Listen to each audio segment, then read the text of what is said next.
WBAL-TV, WBAL-DT Baltimore. Live, local, late breaking. This is WBAL-TV 11 News at 6. Officials say it appeared everyone was on the same page with instructions, but moments later, a deadly accident claimed the lives of 49 people. Tonight, the investigation of a deadly commuter plane crash, the worst air accident in the U.S. since 2001. Federal authorities say they have new clues, while a local aviation expert says it should never have happened. The I-Team's lead investigative reporter Jane Miller is live in the newsroom. She has more for us. Jane? Rod, you've probably heard the crew of a plane say over the intercom just before takeoff, cross-check. That's the system in place to make sure simple mistakes don't lead to catastrophic results. But that was the result in Lexington, Kentucky yesterday, in an incident that at this point appears to involve an error as simple as making a wrong turn. As investigators recovered the data recorders from Comair Flight 5191, the NTSB today said that both the plane's crew and the control tower were on the same page in terms of which runway the plane should have been on yesterday before the plane rumbled down the wrong runway. The result was catastrophic. 49 of 50 people on board killed when the plane crashed and burned. Air traffic control and the flight crew planned for a takeoff from runway 22.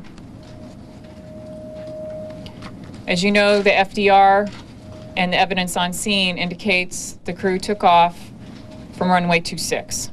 Runway 26 at the Lexington, Kentucky airport, at a length of 3,500 feet, is too short to handle a regional jet the size of the Comair plane. The question remains why the crew missed the proper runway, runway 22. There is no excuse for not being able to identify which runway you should be on. Towson attorney Keith Franz, an expert in aviation law, says avoiding such mistakes is why pilots and control towers go through a double check of all the basics before taking off. There is a variety of redundancy in the instructions and in the checklist of getting off the ground.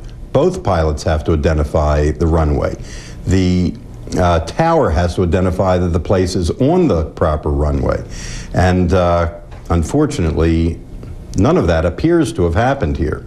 The shorter runway at Lexington does intersect with the longer runway, but runway signage and lighting should clearly distinguish them. Those elements are part of the NTSB's investigation. By contrast, at BWI Marshall Airport, a much larger airport, the layout is different. The two commercial runways at BWI, one at 9,500 feet in length, the other at 10,000 feet in length, are located here.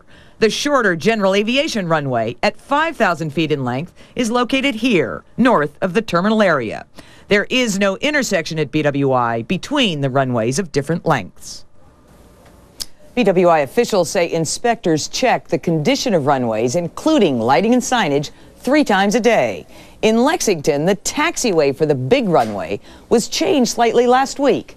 Investigators will try to learn if that factored into Flight 5191, ending up on the wrong runway yesterday.